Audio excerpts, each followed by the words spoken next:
Olá, pessoal.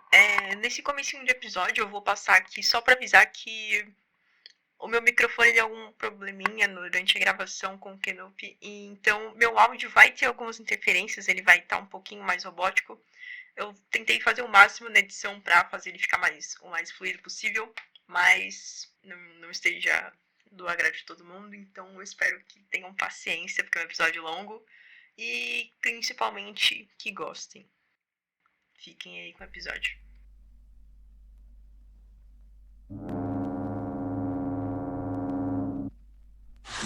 Essa continua, a casa é sua, pode entrar. Hey, hey, hey, hey, hey, hey, hey, hey, hey. No ritmo, cantando, batendo palmas. Ai, ai, todo mundo alegre. É o auditório mais pequenininho do Brasil. Começando com um ritmo de festa de Silvio Santos, a gente começa o episódio 2 de Vivemos para Sempre. Um convidado especial aqui, por favor, se apresente. Olá, olá a todos. Quem fala aqui é o Kinup do canal É Tardes Demais. Como vocês estão, caros ouvintes do Rubens para Sempre? Eu espero que todos estejam bem e recebi esse belíssimo convite aqui da Bárbara para participar desse excelente podcast. Obrigada aí pelo elogio. E a gente traz aqui um episódio que é muito especial para esse ano da série, que 30 anos de série, a gente não vê isso acontecendo todo dia, e principalmente não acontecendo com uma fanbase e uma essência de série tão legal como o Doctor Who tem. E aqui a gente um pouquinho de como foi esse começo da série, como foi criado, um pouquinho dos bastidores e curiosidades sobre como começou a série que a gente tanto ama. Doctor Who foi transmitida pela primeira vez em 23 de novembro de 1963 pela BBC, criada por Sidney Newman, Donald Wilson e dirigida por Wes Wilson. Desculpa aí, meu inglês não tá tudo isso. Com produção e realização de Verity Lambert.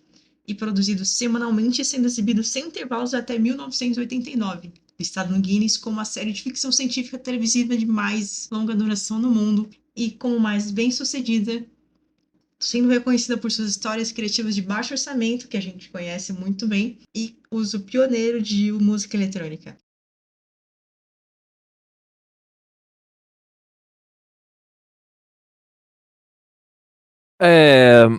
Sobre esse começo, né, vale ressaltar que o nascimento de Doctor Who foi uma necessidade de preenchimento de uma lacuna, né, na programação, chamada, o que podemos traduzir no português de Brasil, de hora do chá de sábado. Eu acho que é isso, né?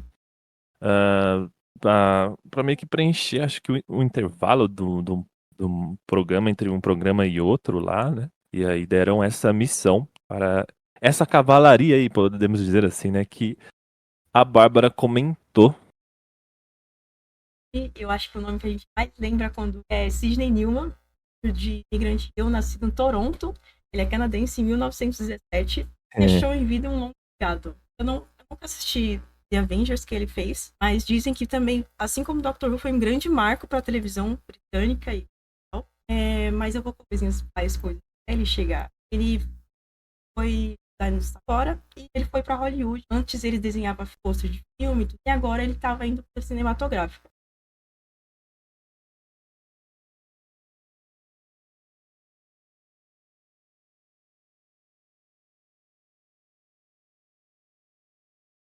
Walt Disney, se Doctor Who não tivesse ido para Disney esse ano, teria talvez, quem sabe, mas eu com certeza não, porque foi realmente Doctor Who foi um encaixe de programação. Mas o Walt Disney fez um convite para que Sidney Newman fosse designer gráfico, mas infelizmente, ou felizmente, né, ele não conseguiu a licença de trabalho e teve que voltar para o Canadá. E em 1941 ele entrou na Sword e começou como assistente de filmes, de montagem de filmes ali, de propagandas e documentários ali antinazistas. Então eu parei para pensar várias vezes nisso, tipo, como seria Doctor Who se talvez Sidney Newman tivesse tido essa ideia e tivesse ido trabalhar realmente com o Walt Disney ali. Sim, provavelmente talvez não existiria Doctor Who, ou ele teria feito algo semelhante. Mas só comentando um pouco de The Avengers, que eu assisti, grande parte da temporada, que eu não lembro qual temporada específica, mas que é o chamado início da era da Diane Rigg, né, em The Avengers, que é a era mais popular, podemos dizer assim, né. E The Avengers também, assim como Doctor Who, é um pouco bem mais desconhecido que Doctor Who, mas também é uma série, assim, sensacional, que eu recomendo muito que assistam, principalmente essa era da Diana Rigg. É uma série sobre espionagem, né? É uma dupla secreta de agentes britânicos que investigam casos bem curiosos, assim, né?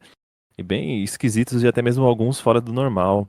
E é uma série que ela até um pouco flerta com sci-fi.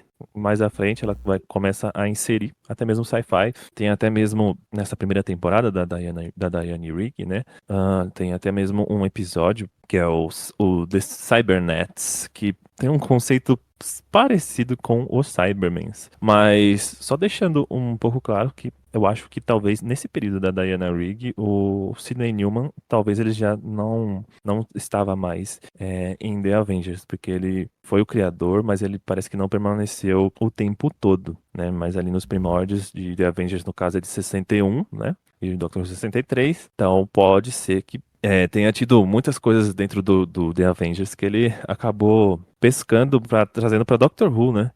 E a grande coisa, algo que eu lamento muito é que no caso no The Avengers, as películas que foram usadas, né, para as gravações é aquela que dá resolução de maior qualidade, que hoje, no caso, usando os meios de restauração dos dias de hoje, né? E então você tem o The Avengers Full HD para assistir, né?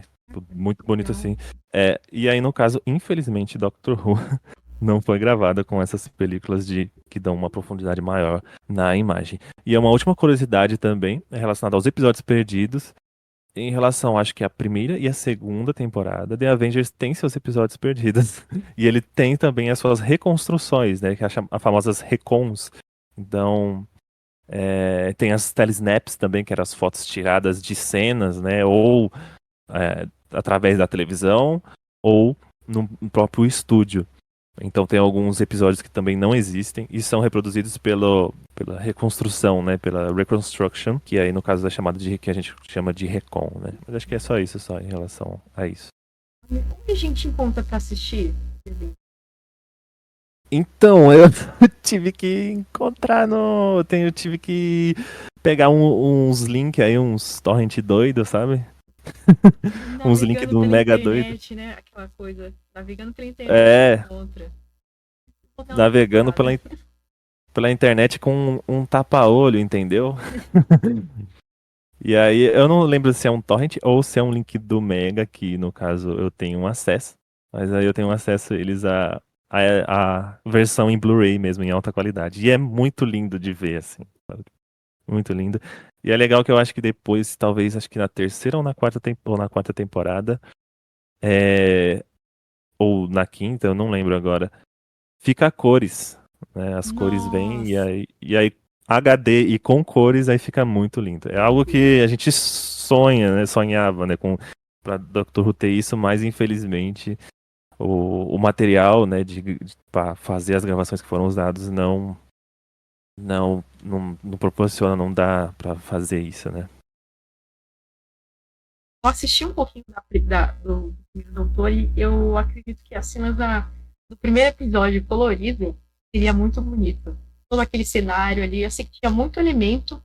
Eu acho que os elementos assim tinham uma cor mais. Não sei, na minha cabeça pelo menos faz sentido, tipo, algumas coisas seriam uma cor mais pálida e a gente veria aquela tarde reluzindo aquele azul e todos os outros detalhes com a roupa.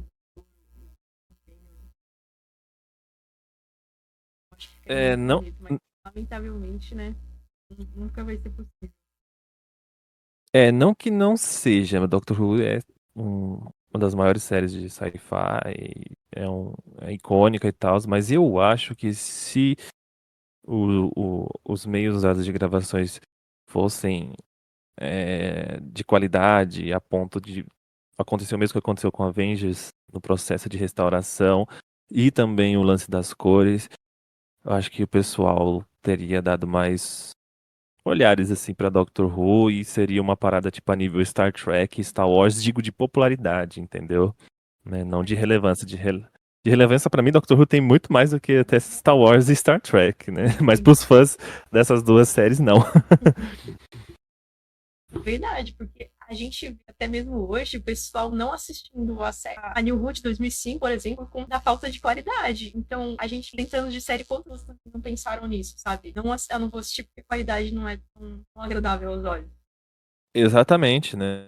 E não só também a questão do preto e branco e da qualidade, da profundidade de imagem, né? Também tem a questão de que como as cópias das fitas elas eram muito poucas, né? Então só eram distribuídos para os países que ou tinha como a língua principal o inglês, né? Ou eram países ligados ao Reino Unido, por exemplo, como a Austrália, Nova Zelândia, né?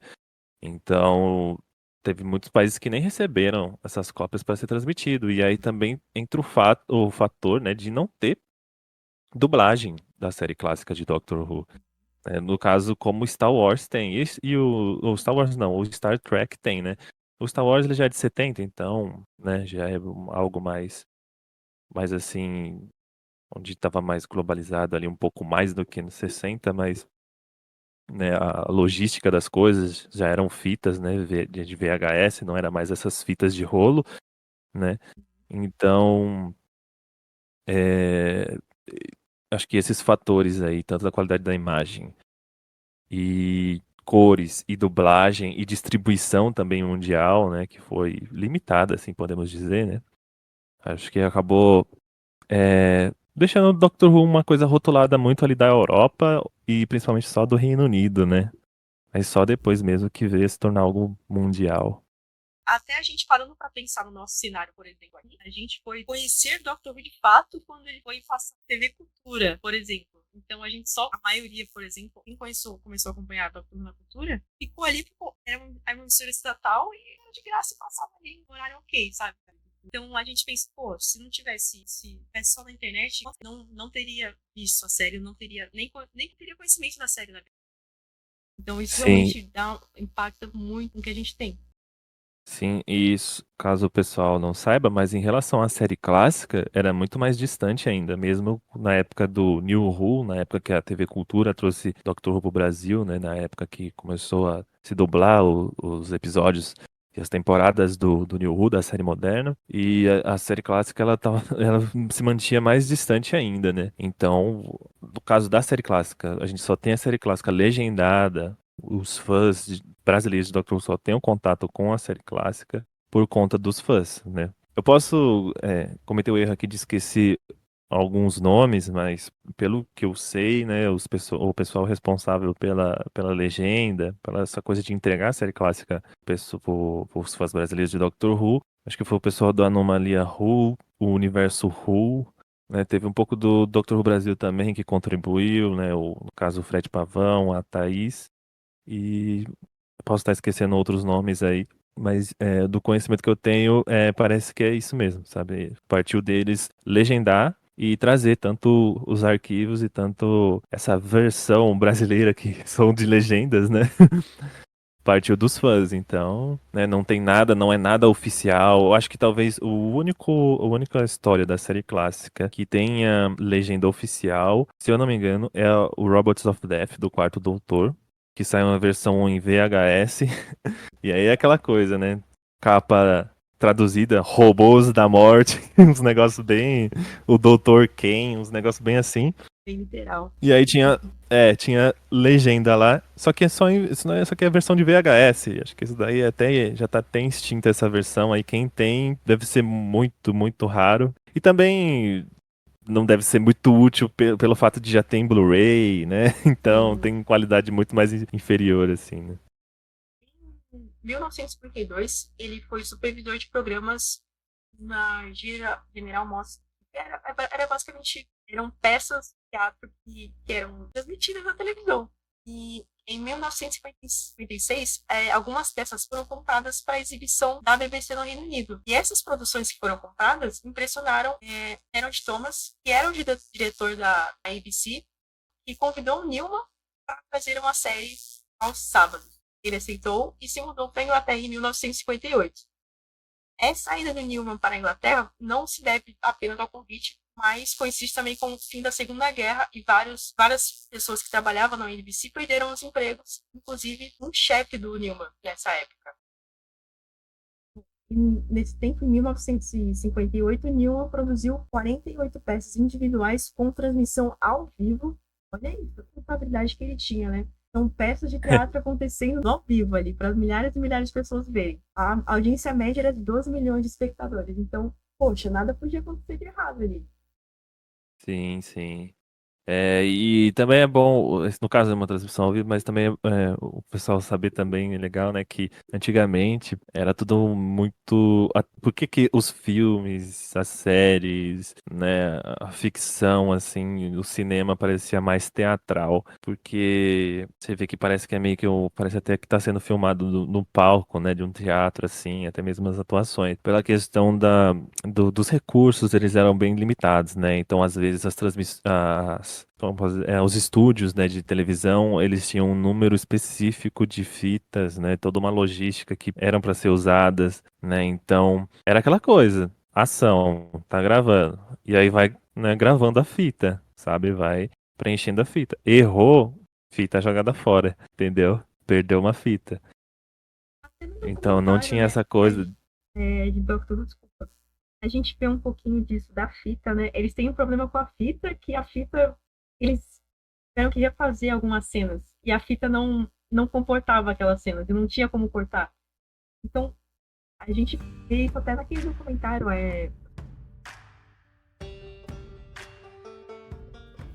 An Adventure in Space and Time. Isso mesmo.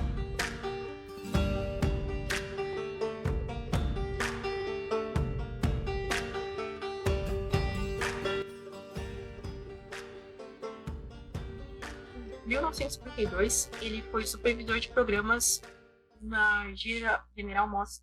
Era basicamente, eram peças de teatro que eram transmitidas na televisão. E em 1956, algumas peças foram compradas para exibição da BBC no Reino Unido. E essas produções que foram compradas impressionaram Harold Thomas, que era o diretor da ABC, e convidou o Newman para fazer uma série aos sábados. Ele aceitou e se mudou para a Inglaterra em 1958. Essa ida do Newman para a Inglaterra não se deve apenas ao convite, mas coincide também com o fim da Segunda Guerra e várias pessoas que trabalhavam na NBC perderam os empregos, inclusive um chefe do Newman nessa época. E nesse tempo, em 1958, Newman produziu 48 peças individuais com transmissão ao vivo. Olha isso, a responsabilidade que ele tinha, né? São peças de teatro acontecendo ao vivo ali, para milhares e milhares de pessoas verem. A audiência média era de 12 milhões de espectadores. Então, poxa, nada podia acontecer de errado ali. Sim, sim.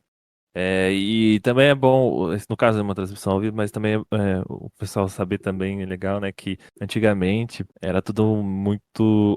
Por que que os filmes, as séries, né, a ficção, assim, o cinema parecia mais teatral? Porque você vê que parece que é meio que, parece até que tá sendo filmado no palco, né, de um teatro, assim, até mesmo as atuações. Pela questão dos recursos, eles eram bem limitados, né, então às vezes as transmissões, os estúdios, né, de televisão, eles tinham um número específico de fitas, né, toda uma logística que eram para ser usadas, né, então era aquela coisa, ação, tá gravando, e aí vai, né, gravando a fita, sabe, vai preenchendo a fita. Errou, fita jogada fora, entendeu? Perdeu uma fita. Até no Então não documentário, tinha né, essa coisa. de Doctor Who, desculpa, a gente vê um pouquinho disso da fita, né? Eles têm um problema com a fita, que a fita, eles tiveram que refazer algumas cenas, e a fita não comportava aquelas cenas, e não tinha como cortar. Então, a gente vê isso até naquele documentário,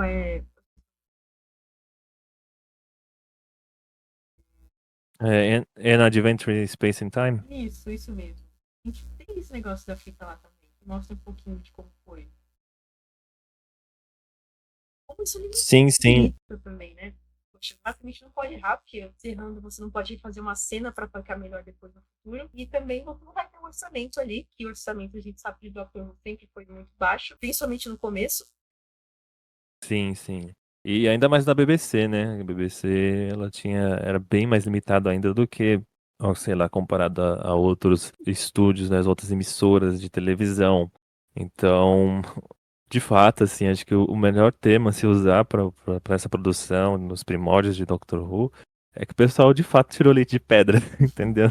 Para fazer a parada. Isso vai desde os atores até todo o pessoal da produção, né? Em média, 12 milhões de espectadores.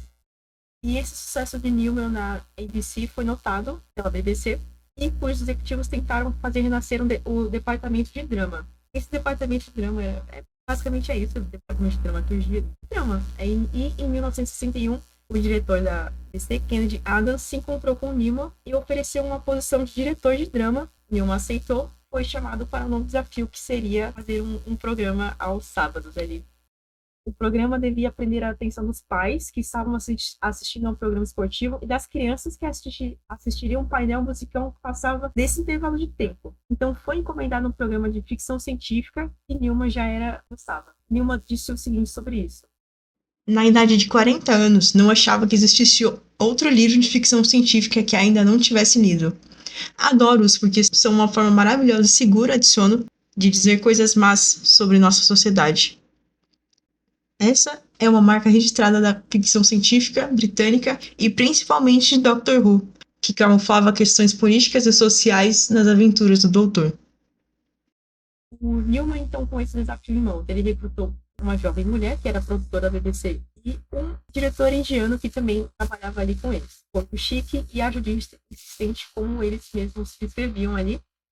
E Newman sonhou com uma máquina do tempo que era maior por dentro. Verity, então, sugeriu como um herói tivesse um ar misterioso, que a gente não entendesse muito bem de onde veio, quem ele é, mas que trouxesse aquele...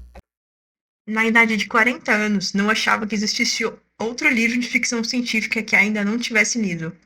Adoro-os porque são uma forma maravilhosa e segura, adiciono, de dizer coisas más sobre nossa sociedade. Essa é uma marca registrada da ficção científica britânica e principalmente de Doctor Who, que camuflava questões políticas e sociais nas aventuras do Doutor.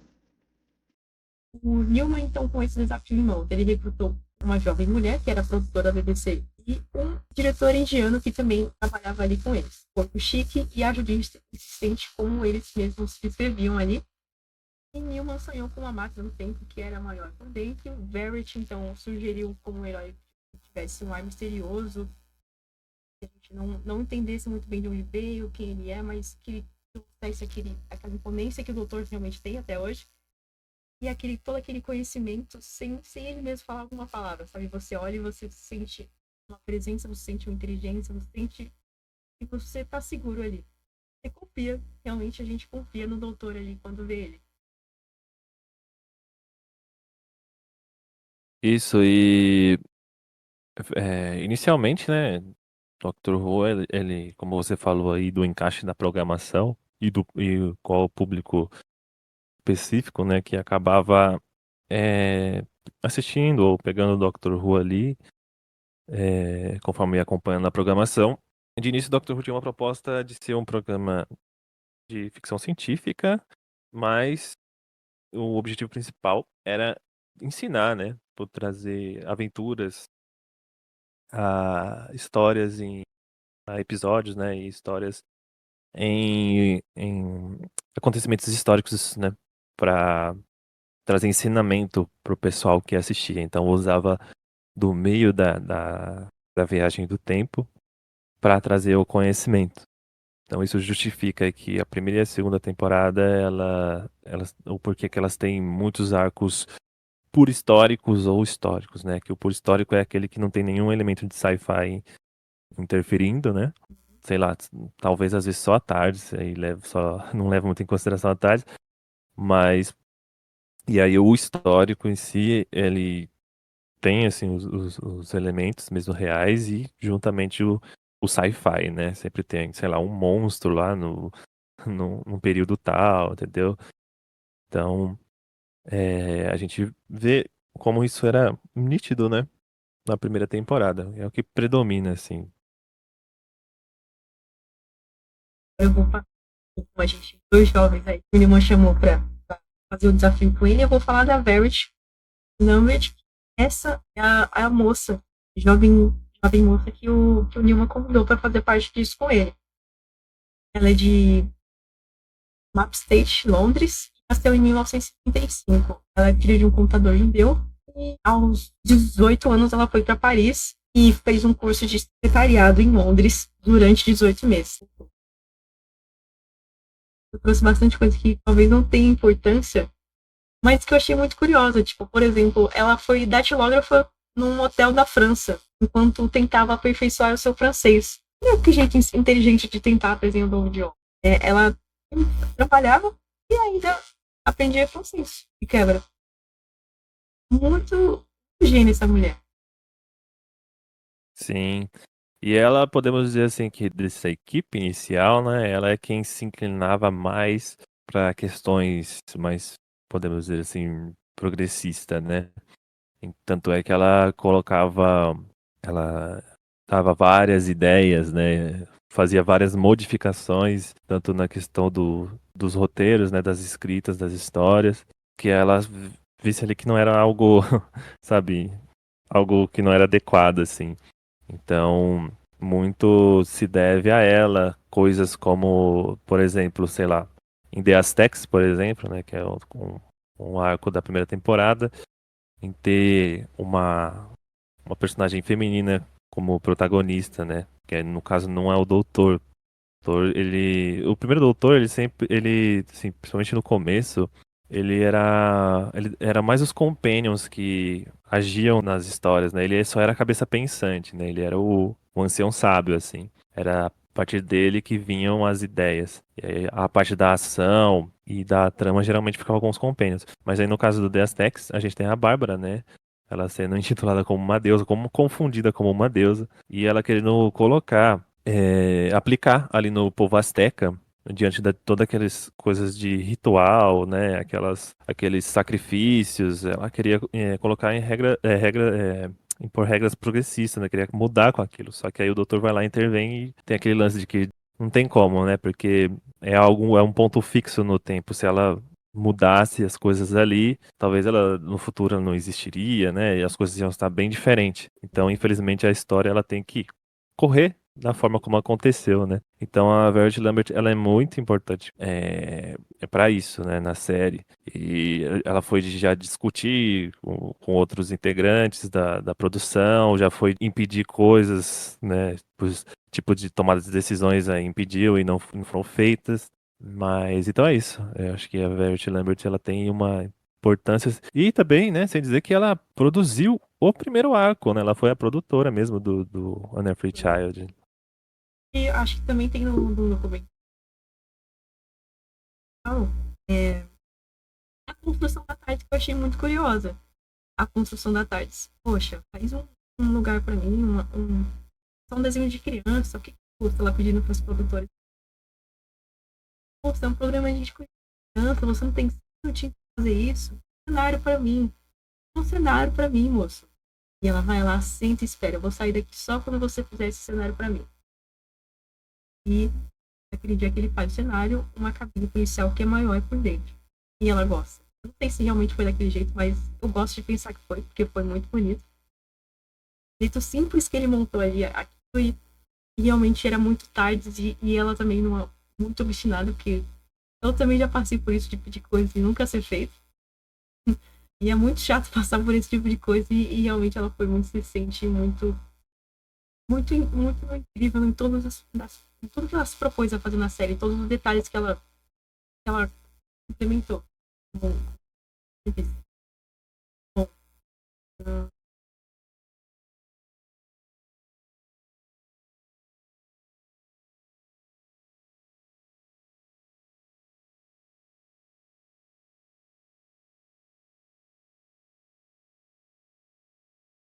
Mais tarde, em 1956, ela conseguiu arrumar um emprego no escritório da Granada Television, onde permaneceu por algum tempo. Depois deixou a Granada Television e conseguiu um emprego como datilógrafa e taquígrafa na ABC Television. Logo, assumiu o cargo de secretária de uma produção televisiva denominada Age of Drama.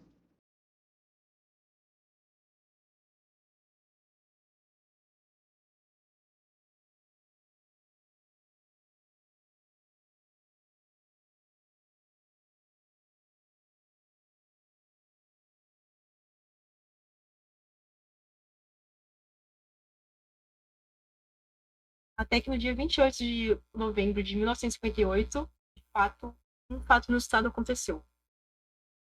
Aconteceu isso aqui muito curioso, tá, pessoal? E vale a pena falar. O ator Gareth Jones, que fazia parte do espetáculo, morreu poucos minutos antes de entrar em cena. Imagina a bomba. Você vai fazer uma coisa ao vivo e o ator ali principal basicamente morre. Como você lida com isso? Como você lidaria? Ah, eu acho que eu não teria nem psicológico, né? Eu ficaria abalado, eu não sei. Nossa, ia ter que anunciar pro pessoal que não ia ter, que aconteceu uma tragédia. Eu não sei, é difícil. É uma situação bem difícil. Até que no dia 28 de novembro de 1958, um fato inusitado aconteceu. Aconteceu isso aqui muito curioso, tá, pessoal? E vale a pena falar. O ator Gareth Jones, que fazia parte do espetáculo, morreu poucos minutos antes de entrar em cena. Imagina a bomba. Você vai fazer uma coisa ao vivo e o ator ali principal basicamente morre. Como você lida com isso? Como você lidaria? Ah, eu acho que eu não teria nem psicológico, né? Eu ficaria abalado, eu não sei. Nossa, ia ter que anunciar pro pessoal que não ia ter, que aconteceu uma tragédia. Eu não sei, é difícil. É uma situação bem difícil. Uma situação que realmente é muito inusitada, né? Tomara que isso nunca mais tenha acontecido com ninguém, mas ela corajosamente entrou ao vivo e fez acontecer ali o espetáculo. Eu não sei como, mas ela conseguiu. Deixou o Mons go on, né? Exatamente. Em 1961, foi para os Estados Unidos e se tornou assistente pessoal do produtor de televisão David Susskind para a companhia independente Talent Associates em Nova York. Em 1962, volta para a Inglaterra e volta para a ABC Television, onde iria produzir um programa que acabou não acontecendo. Em dezembro, no mesmo ano, ela foi convidada por Sidney Newman para produzir Doctor Who. A BBC, assim como várias empresas hoje em dia, lamentavelmente, né, era dominada por homens, e as mulheres eram grande parte datilógrafas ou damas de chá. E ela foi a primeira mulher, basicamente, a sonhar ter um melhor emprego, sabe? A ser realmente, a produzir um programa. E ela se tornou a única produtora de teatro da organização e também era uma das mais novas produtoras de teatro. Eu peguei a idade dela, fazia a conta aqui. Ela tinha 27 anos só quando foi convidada para o projeto. Caramba, ela era muito nova, eu não tinha me ligado nisso. Sim. E aí, deixando claro também que ela foi uma das primeiras, né? Mulheres, assim, no geral mesmo. Até a ter esse tal papel de grande importância, né? Num Assim, não só na estúdio, numa. BBC, mas em todo na Inglaterra, né? Isso. Eu vou falar do assim. Nancy foi convidado para dirigir o primeiro episódio de Doctor Who e queria alguém que apoiasse nova para ser assim, o Disney havia procurado nela, né? Você aceitou um convite, embora inicialmente tenha achado um pouco infantil demais. Eu já ouvi outras pessoas falando isso também, que assim, e não era muito não era muito questão dele, né? No entanto, trabalhou duro para trazer sua visão ao episódio, foi intitulado como nossa, horrível. Nurture Child. mas tem no Drive lá da parceria antes, mas até a série clássica e atual tá lá no Drive da parceria, que vai estar em algum lugar por aqui. Bom, e ele trouxe esse realismo e profundidade emocional à história que concentra em uma adolescente chamada Sugar, e na verdade é isso, basicamente. Também é muito louco de você pensar, né? Pô, imagina, você tá no ensino médio, você tá cansado ali, você tá jogando seu Uno na aula vaga e do seu lado ali dormindo, descansando, lendo alguma coisa, pode ser a neta do doutor. Isso não vai acontecer, mas legal. Sim, e tem toda aquela questão, né, dela ser uma aluna muito inteligente, né? E às Sim. vezes pensar até. Só que às vezes ela criava Ela algumas. pensa além do que os professores pensam, inclusive. Ela tem uma visão Isso. mais ampla das coisas. E aí causava confusão, porque tinham coisas que ela falava que era surreal, assim, e aí todo mundo dava risada, e os professores achavam que ela tava caçoando, né? Tava bagunçando a aula, né? E tanto é que essas coisas influenciaram o Ian e a Bárbara, que eram um dos dois professores, né, dela, a investigar mais a fundo, né? E aí descobri um depósito onde tinha uma cabine policial velha que chamou muita atenção, que fazia um zumbido, né? estranho. A cabine policial, acho que nem era tão velha na época, porque ainda era usada realmente como um posto policial ali, deixavam ali os prisioneiros. Eu acho que o que fez eles realmente interessarem, além da Susan, obviamente, foi o lugar que ela tava. Ela tava escondida demais para ser uma cabine policial qualquer, sabe? Já que elas sempre estavam em esquinas, em locais bem à vista, assim, para todo mundo chegar perto ali, chamar e achar alguma coisa, obviamente. Sim, e também o Ian e a Bárbara se deparar, né? Com o doutor entrando e saindo da tarde. E a primeira cena, ela é hilária, né? Nossa, Simplesmente sim.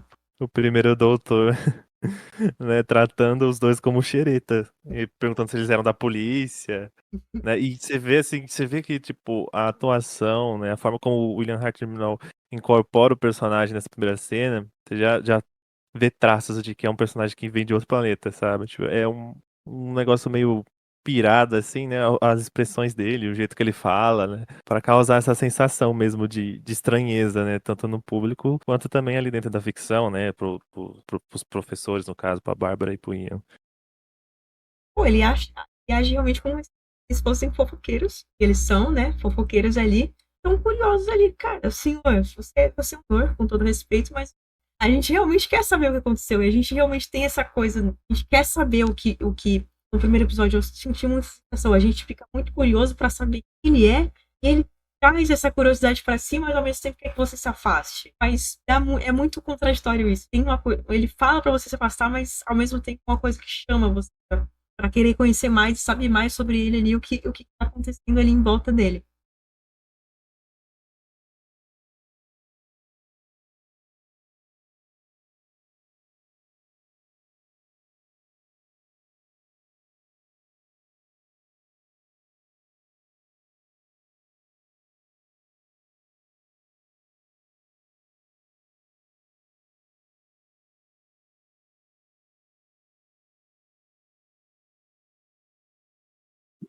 Sim, e é engraçado também o que faz eles entrarem na Tardes, né?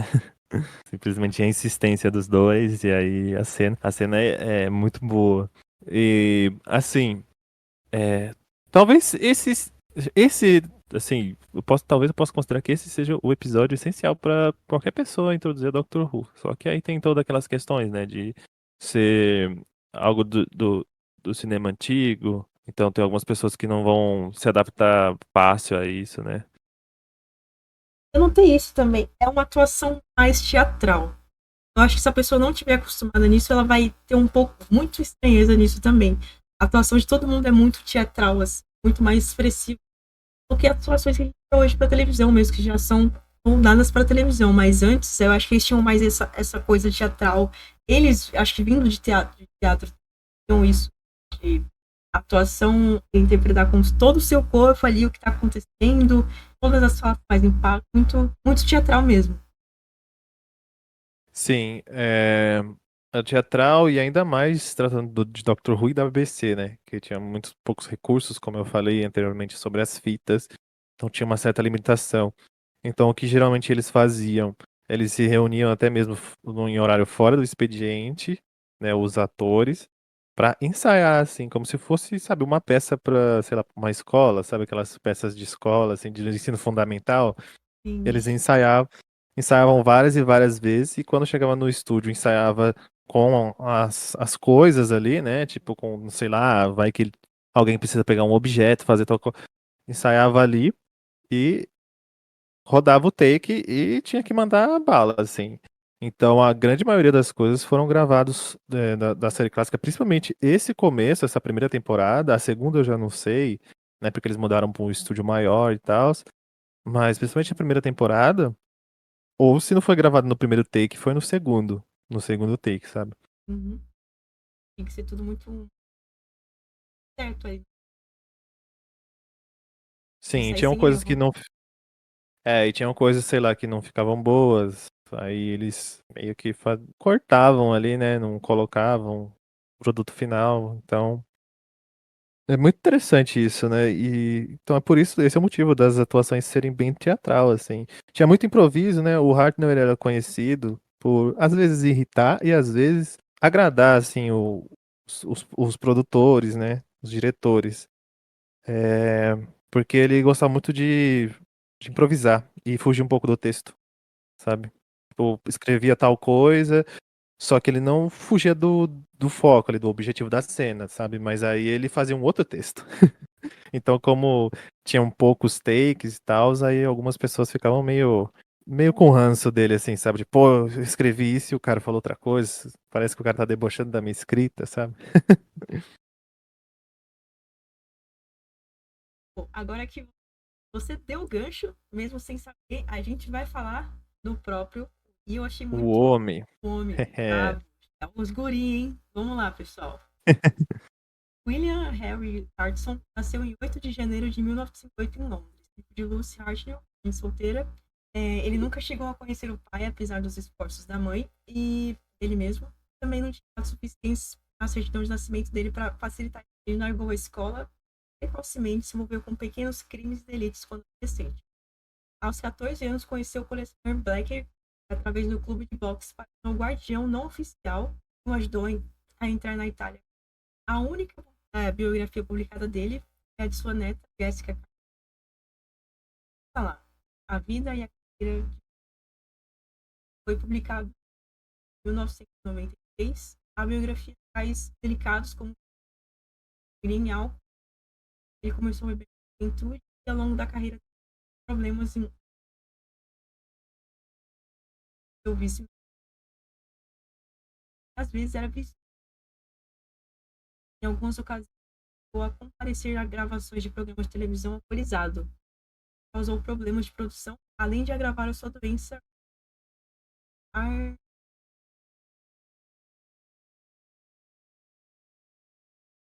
Arterioscle... Arterioscle... Não sei. Arteriosclerose? Arteriosclerose. esclerose. Esclerose. É. Vou Isso. fazer uma moça do Google falando essa palavra, pessoal. Vou colocar um pouquinho dessa doença porque a gente não. Arteriosclerose. É muito difícil.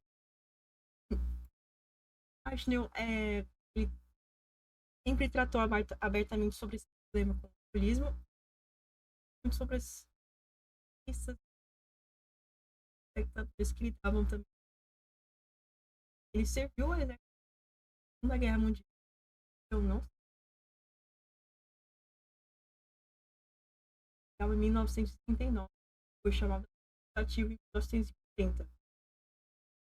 Hartnell serviu no corpo de tanque do Exército Real e enviado para a África do Norte. Ele lutou na campanha do deserto e ele participou de junho de foi capturado por alemães durante a batalha. Eu não achei muito que aconteceu nem nesse tempo que ele ficou em guerra. Eu acho que deve ter muita coisa na biografia e depois eu vou trazer também. Tem ali.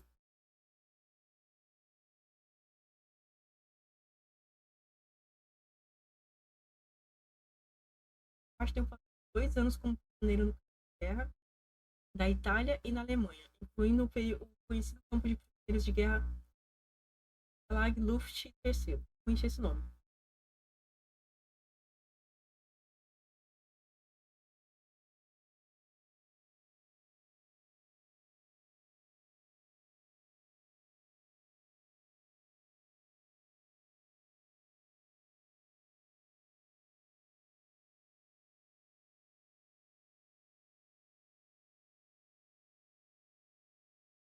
Durante sua prisão, ele participou de várias produções teatrais com outros prisioneiros de guerra. Isso me deixou muito chocada quando eu li a primeira vez e agora, porque ele ficou 2 anos como prisioneiro e mesmo assim ele continuou atuando ali com os outros prisioneiros.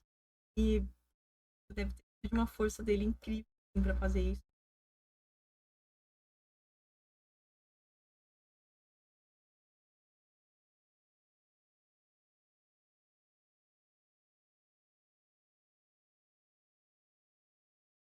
Ter passado por uma guerra, depois de 2 anos preso ali, sem saber mesmo se vai voltar para casa ou se vai viver no dia seguinte, muito Sim, desesperador para mim. tem casos de Tem casos de pessoas que foram à guerra, né? Que serviram na guerra e que têm vários traumas, né?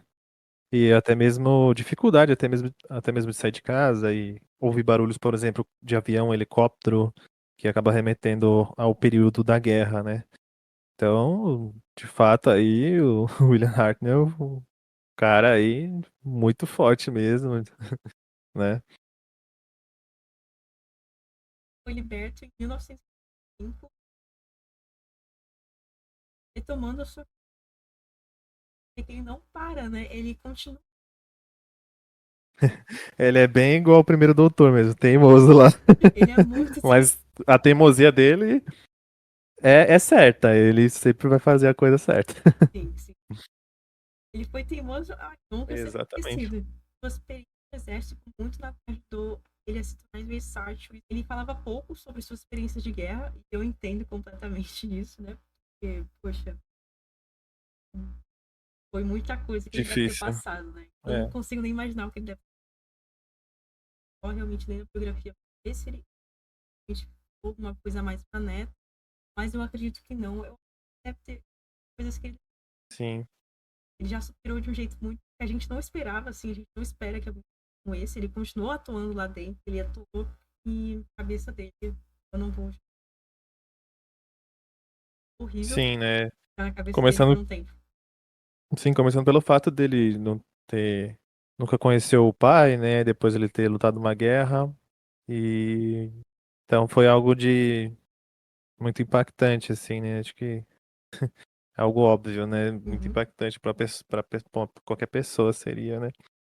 Então, às vezes até explica um pouco esse gênio difícil dele, né? Dele no estúdio, né, e tal. E sobre o lance do alcoolismo, de fato, ele tinha esse problema, né? E tanto é que prejudicou ele ali nos últimos instantes dele de vida, né? Tanto é que o fato dele não estar mais, começar a não estar mais à disposição, né? Por conta dessas dificuldades de saúde, que veio depois, né, a ideia da regeneração, porque chegou um certo período ali, uma certa época, que ele não conseguia mais, né, atuar, não conseguia mais ficar ativo. Tanto é que o primeiro doutor tem como característica de ser um doutor que não entra muito em ação, né? Ele é um doutor que age mais estrategicamente, assim, né, de forma mais técnica. A ação era realmente, então ele Sim, muito, mas ele não fazia. sim, ou ele planejava alguma coisa estratégica, ou às vezes manipulava alguém, se passava por um alguém, né? Passava a perna também. Tem muito do primeiro doutor passando a perna nos outros, chega a ser engraçado. E junto, falando de engraçado, né? O humor do Hart não é sensacional, né? É algo que funciona até nos dias de hoje, assim. É algo único dele, né? Tipo aquelas risadinhas dele, aquele jeito dele, né? Algo único mesmo do ator e do personagem, né? Bom, sobre um pouco sobre em uma entrevista, sua prisões pelos alemães foi mais que perigoso, a minha experiência de sobreviver em condições difíceis. Em outra ocasião, falou terrível, não, horrível, horrível. Muitos amigos próximos durante a experiência como traumática, disse que passou perspectiva de vida, sabe, a vida foi realmente só isso que eu entendi sobre o que ele falou. Eu realmente só caralho. Ele escrevendo como horrível, foi horrível. Realmente ele tem realmente motivo pra de lado. Claramente teve uma coisa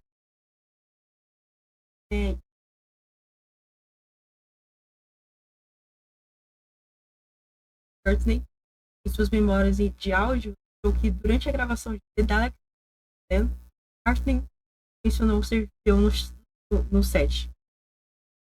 Em uma entrevista em 8, Courtney Só trazendo um ponto positivo aqui, né?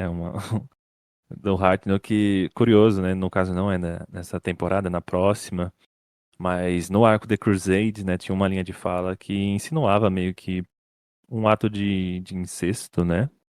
Incestuoso, né? Uma relação incestuosa, e foi por conta dele, ele bateu o pé, brigou lá com o pessoal, que modificaram, né, uma linha de fala, né, no arco The Crusades. Então, só para trazer aí uma informação boa, né, não ficar com essa imagem de que ele era um cara preconceituoso e não sei o que, não sei o que lá, né. Tanto é que a Caroline Ann Ford é uma das pessoas que defende muito ele, né, fala que ele, na verdade, era uma pessoa muito doce, era um cara muito bom, né, que as pessoas confundiam como ele era no trabalho com o lado de fora, né. Porque ela parecia muito cinza, mas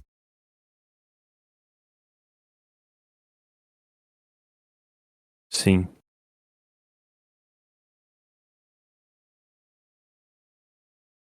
parte acreditar todo mundo desse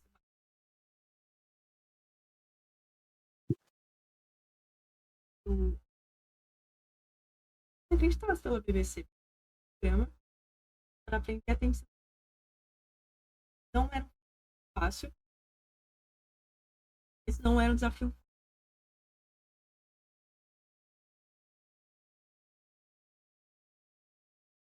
No contexto social também, era muito, posso dizer, era muito provável que Imediato. acontecesse uma ficção, sabe? Eu também, uma palavra, mas eu não tô lembrando. Mas enfim, estava acontecendo da corrida espacial.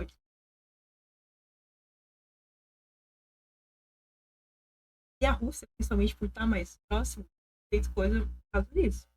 Tanto é que dia 12 de abril, os cosmonautas Yuri Gagarin viram o homem no espaço, volta na Terra, 1960. Valentim. Sim, próximos a esse evento a gente teve, né? Star Trek, aí teve Doctor Who,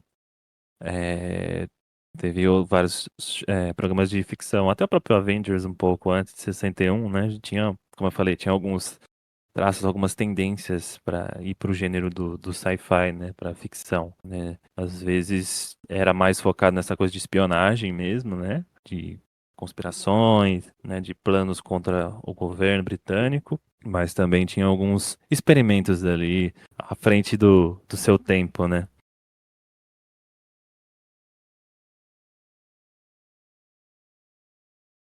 Porque o roteiro estava com 7 páginas, muito rápido.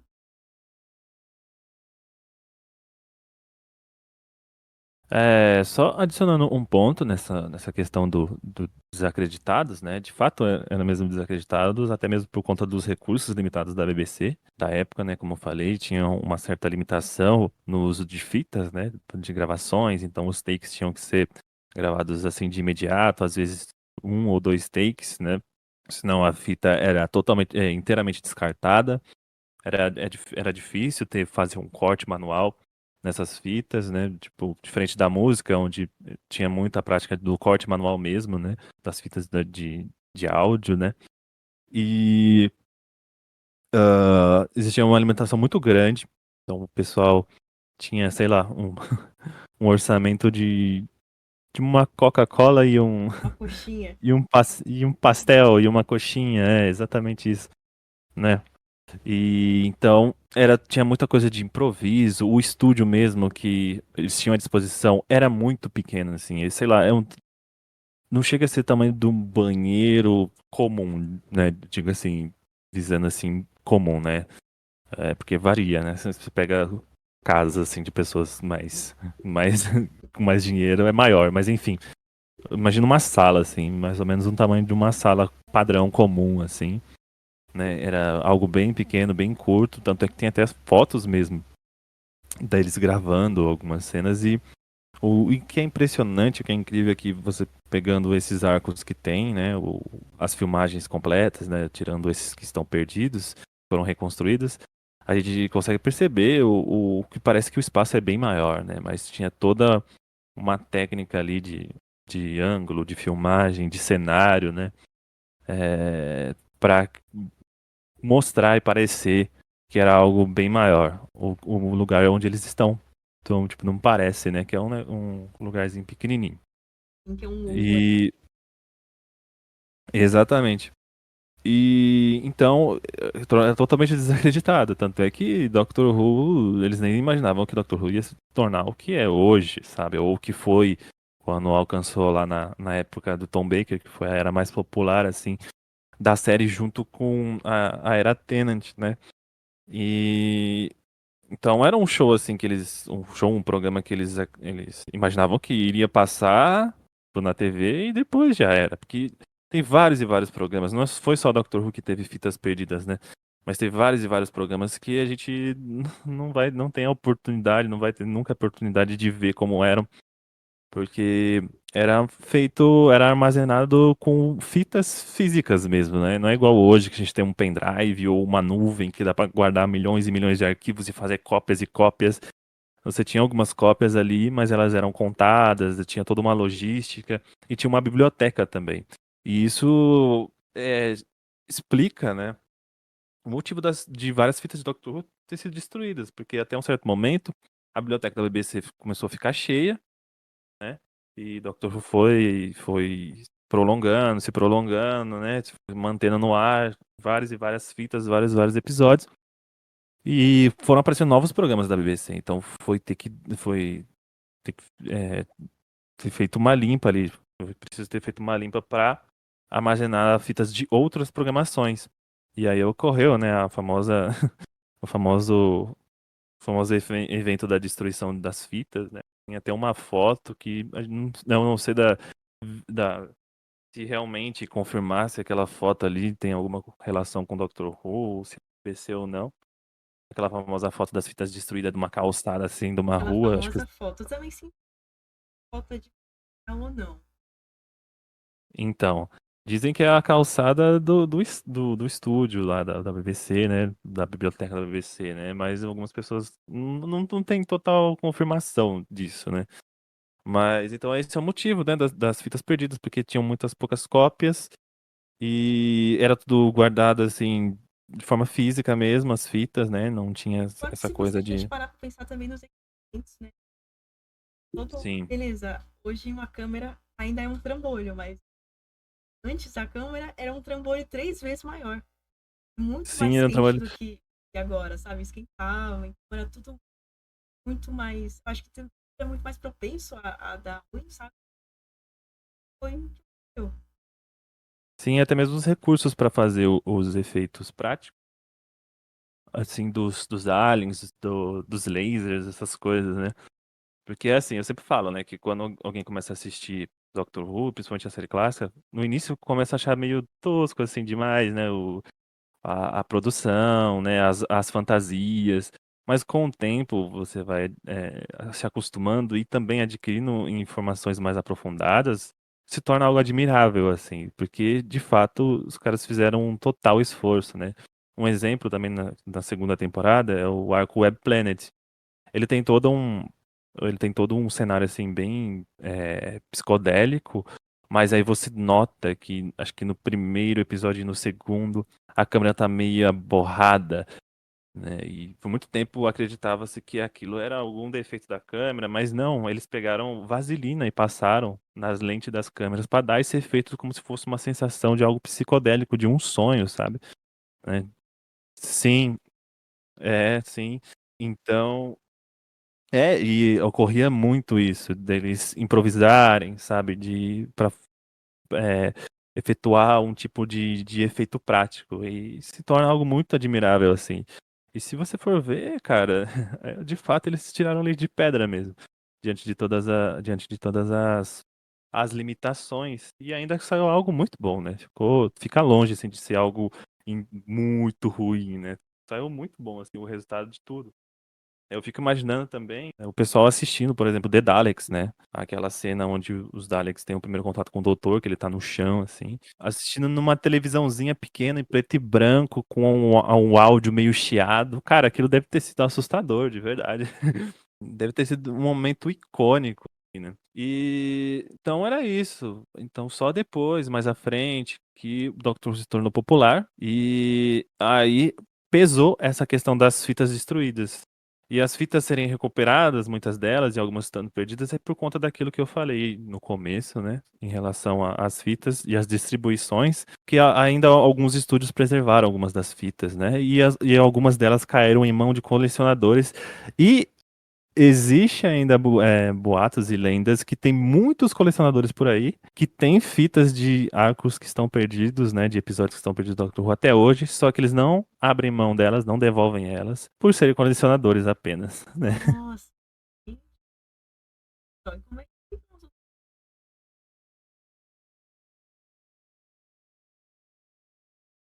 E teve até o teve até um caso curioso no The Crusades, né, no arco do primeiro, que a fita acho que da primeira parte primeiro episódio de The Crusade chama The Lion, né, eu acho que esse é o nome. Posso estar enganado, mas enfim. Ah, ela foi encontrada por um amigo de um colecionador que o colecionador deixou ele ver a coleção dele. E aí ele viu lá, tipo, no meio da coleção lá, algo escrito The Lion. E aí no caso, o amigo, ele era fã de Doctor Who. E ele falou, pô, The Lion, parece que eu já ouvi isso aqui. Será que é o The Lion de Doctor Who? E aí quando eles reproduziram, era uma parte de The Crusades meu que tava Deus. perdida. Arrepia. E aí, Imagina, meu Deus, você eu ia ter desmaiado. Quando começou, sim, começou aí a o dar cara, no chão, assim, desmaiado. aí o cara, ele foi lá e de bom coração devolveu a fita. Então, a gente Então, assim, se alguém aqui tiver uma fita escondendo, pessoal, tá você, tá? E não se faz. é e um outro caso curioso que não é da era do primeiro, mas era do segundo, quando foi encontrado o The Web of Fear, a, a emissora lá que encontrou as fitas do Web of Fear, falou que todas as 6 partes, que o arco era completo, que eles iam devolver completo. E aí, aí tinham até a foto, assim, das 6 fitas. Quando a BBC chegou lá, o case da parte 3 tava vazio. E eles juravam de pé junto que tinha uma fita lá. Aí existe uma lenda de que alguém que soube pegou. Ou um colecionador. Então a parte 3 o Web of Fear era pra estar inteiro. Só a parte 3 ela tá perdida por aí. E essa fita da parte 3 dizem que existe e provavelmente foi furtada por um alguém.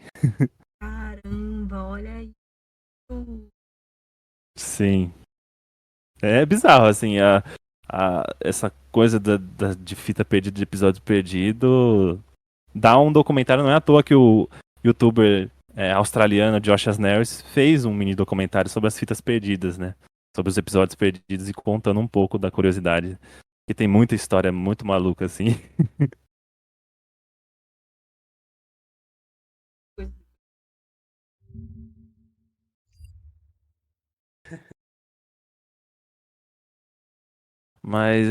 Mas é isso, né? Então a primeira temporada dos primórdios do Doctor Who tinha essa intenção de ser um show mais educativo, né?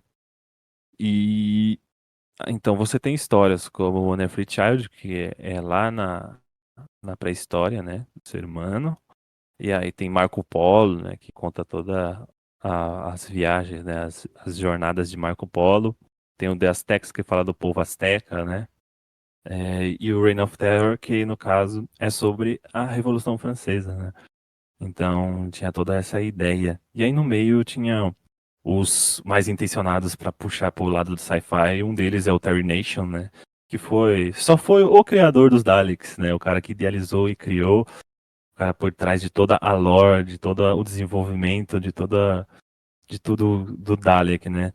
E aí nesse caso ele tem 2 histórias, que é o The Daleks e o The Key of Marinus, que no caso o The Key of Marinus tem uns alienígenas lá que se chamam Vords, e a intenção dos Vords era alcançar o mesmo sucesso dos Daleks, só que eu gosto dos Vords, muita gente gosta dos Vords, mas eles não não acabaram sendo tão icônicos quanto os Daleks. Curioso isso.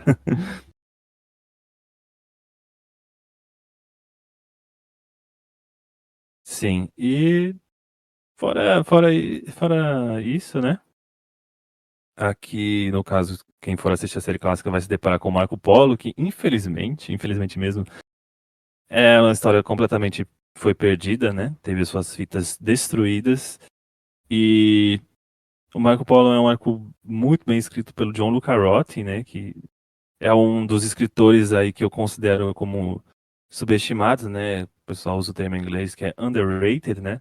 Porque ele foi responsável por escrever esses primeiros puros históricos e são de grande qualidade, tanto é que depois, nessa mesma temporada, ele escreveu o The Aztecs, que também é um arco muito bom. E o que dói muito de Marco Polo é que saíram umas fotos meio coloridas, né? Muito tempo depois, de Marco Polo. Fizeram uma colorização oficial. E, cara, os cenários, os trajes, eles são muito bonitos, assim, sabe? Então era algo. Dói o coração saber que Marco Polo tá perdido, né? Sim, é muito bonito, assim. Meu Deus. Nossa, meu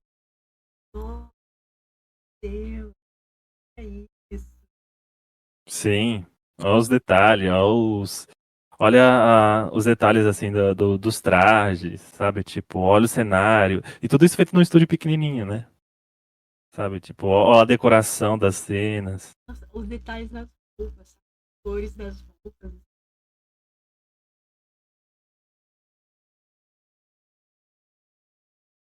Alguma eu postei uma foto de estúdio. Sim. Eu, assim, se alguém chegasse pra mim e falasse qual arco você queria que encontrasse? Aí, se alguém chegasse e falasse menos Daleks Master Plan, eu falaria Marco Polo. Porque é muito assim. Tenho, cer é, tenho certeza que deve ser muito maneiro, assim, as fitas, os episódios completos, né?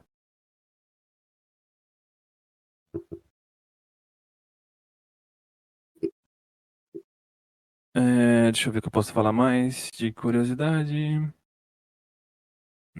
Ah, e o pessoal não sabe, né? Mas de início, essa coisa, toda essa lore de Gallifrey, essa coisa de Senhores do Tempo, não existia, né? O doutor chega a citar, né, que ele era de um outro planeta e tal. E é interessante como com o tempo muda, assim, né? A forma como o doutor descreve o planeta. No início ali, eles falam que é bonito, meio que ensolarado, né? É agradável. E mas aí com o tempo foram feitas as alterações e Gallifrey hoje, até hoje é retratada como, sei lá, o Planalto, sabe? Tipo, o Congresso, tipo Brasília, um lugar onde só é política, né? Então, é interessante também, né? Essa coisa. E de início também existia muita dúvida se o doutor ele ia ser humano ou se ele iria ser de outro planeta, e decidiram que, no caso, o doutor ele iria vir de um outro planeta.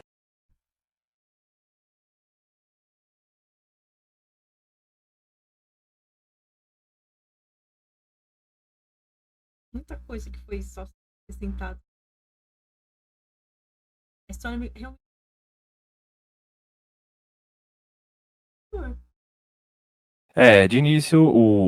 De início, como eu falei, era um show para ser educativo.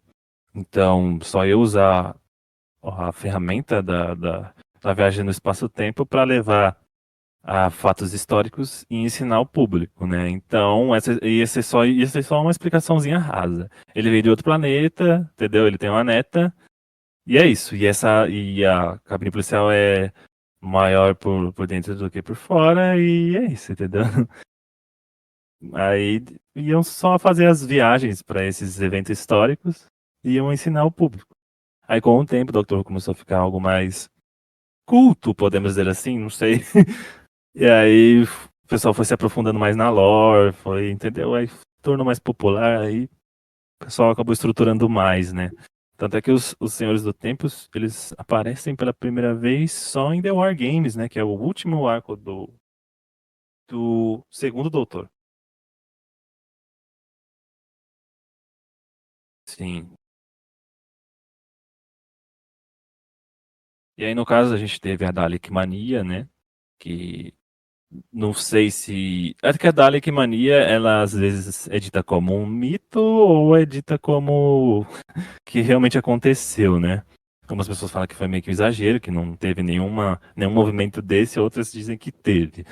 Mas os Daleks impactaram, sim, o público que assistiu, muita gente gostou, virou fã.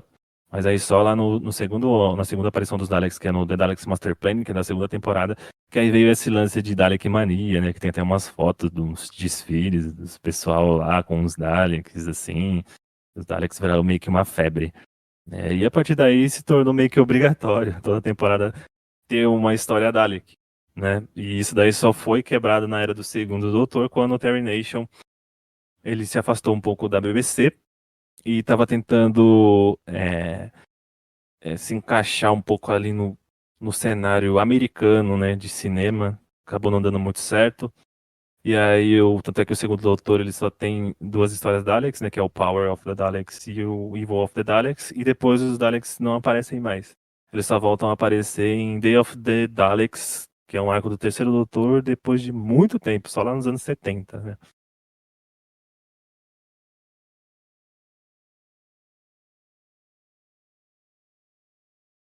Aqui a gente também tem o Doutor meio que se apaixonando e sem querer, acho que casando também, né? Em The Aztecs, com uma personagem chamada Cameca. Ele acaba oferecendo cacau para ela, né? Umas sementes de cacau. E acho que é umas sementes ou meio que um líquido de cacau, eu não lembro agora. E isso é dito como um ato de um pedido, né? De um relacionamento, assim, de um compromisso com uma outra pessoa.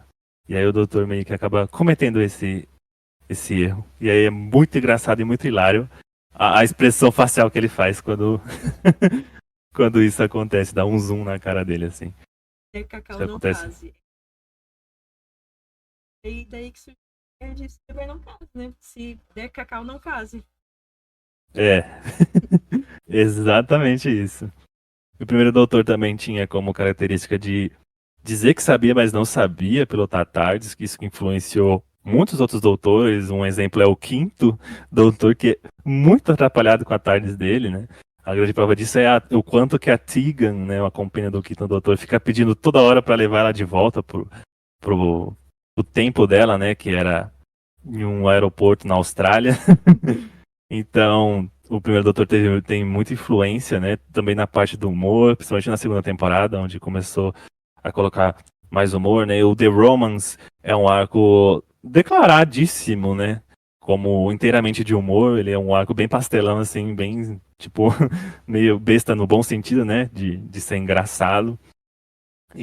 Mas depois, essa versão, esse estereótipo do doutor de ser engraçado e atrapalhado veio a se firmar mais com o Patrick Troughton, que é o segundo doutor, né? E tanto é que você pode ver traços do Patrick Troughton claríssimos no Matt Smith. Tipo, ele tem muito do segundo doutor e já foi até meio que o próprio ator meio que admitiu, né, que ele assistiu muitos arcos do segundo doutor, do Patrick Troughton, e se espelhou muito assim para construir o personagem dele. Então tem muita coisa, até mesmo a gravatinha borboleta, que o segundo também tem, né? É muita coisa influenciada pelo Troughton, né? Mas eu acho que é isso em relação às,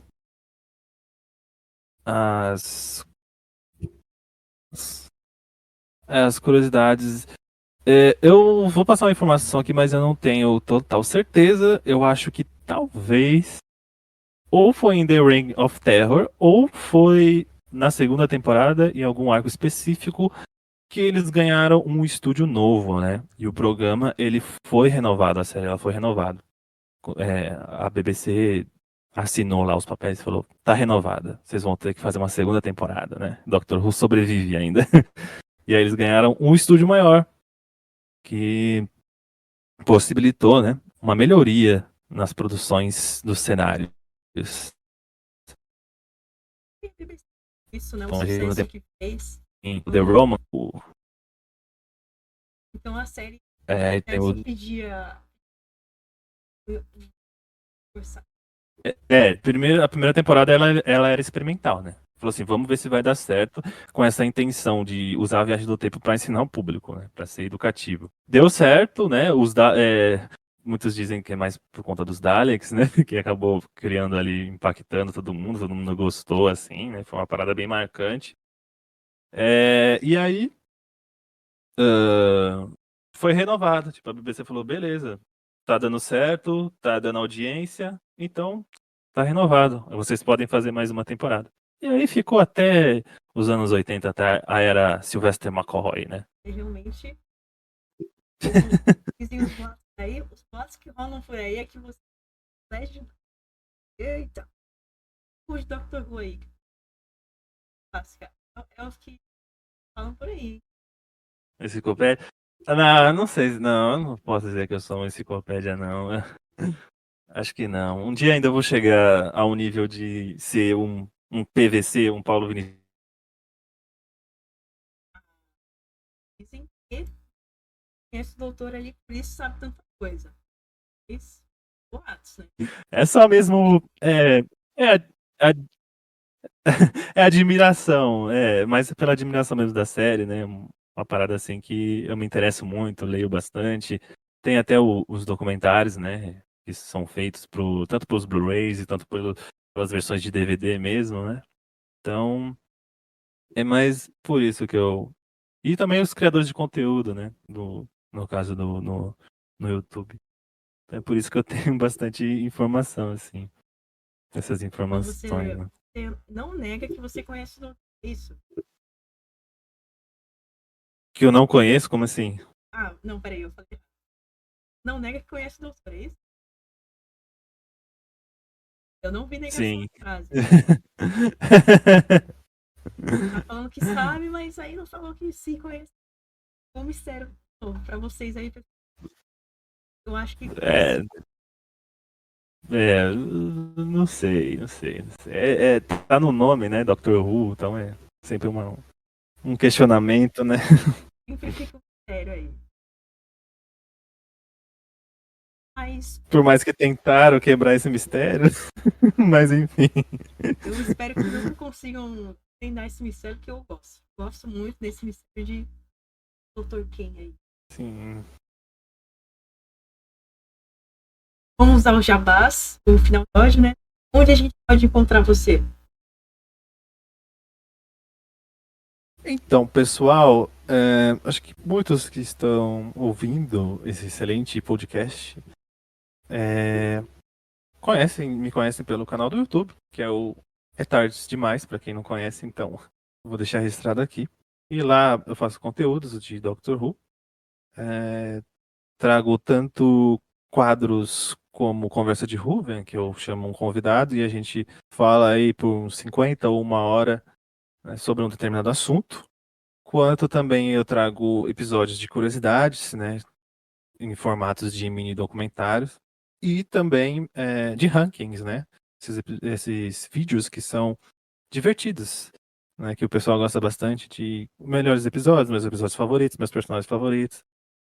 Então, peço que se inscrevam lá para quem se interessar, né? Que lá tem muita informação, muito conteúdo e sempre com aquele belo e bom humor, né? Prometo que vocês vão rir bastante. E também tem a página do Instagram, que aos poucos eu tô voltando a deixar ela mais ativa, né? E lá eu coloco os memes, eu anuncio quando saem vídeos novos, e também pro pessoal aí, pro público que gosta de ouvir os audiodramas, em especial os da Big Finish, todos os áudios praticamente que eu ouço, eu sempre escrevo a minha review, né, a minha crítica lá, juntamente com uma nota, e eu acabo relatando todos eles lá na página, né? Então, é isso.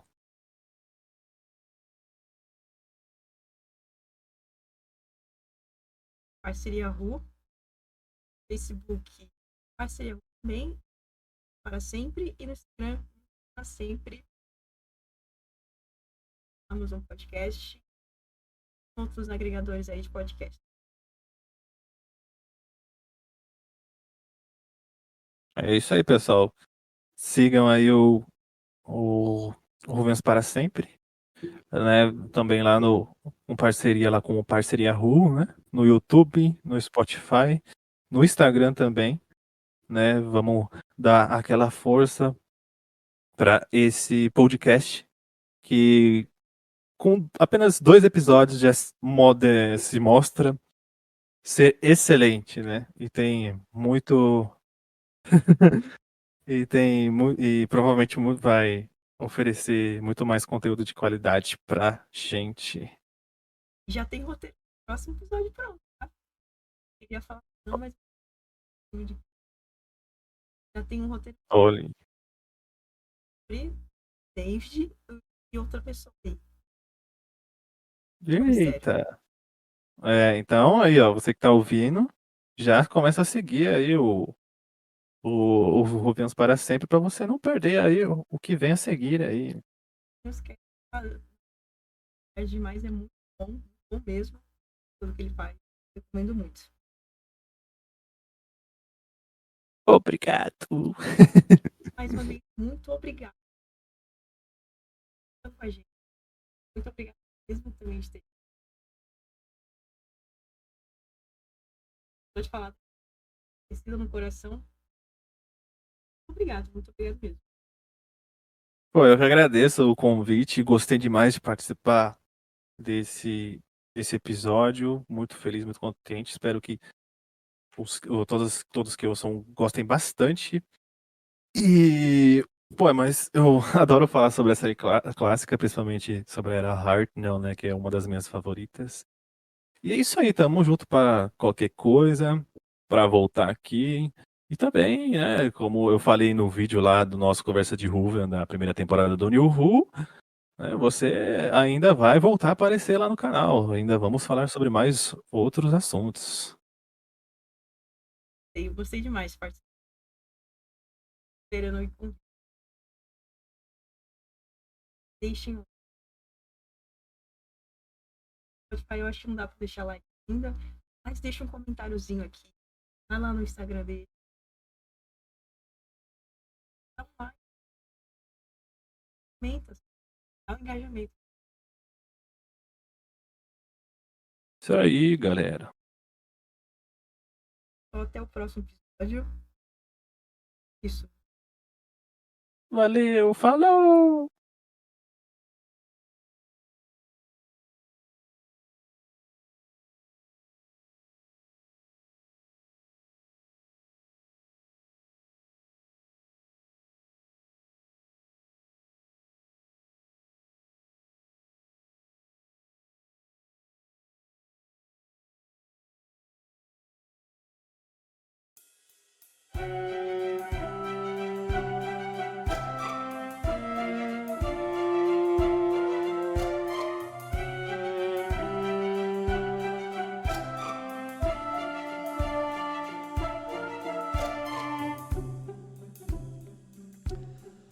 A long time ago.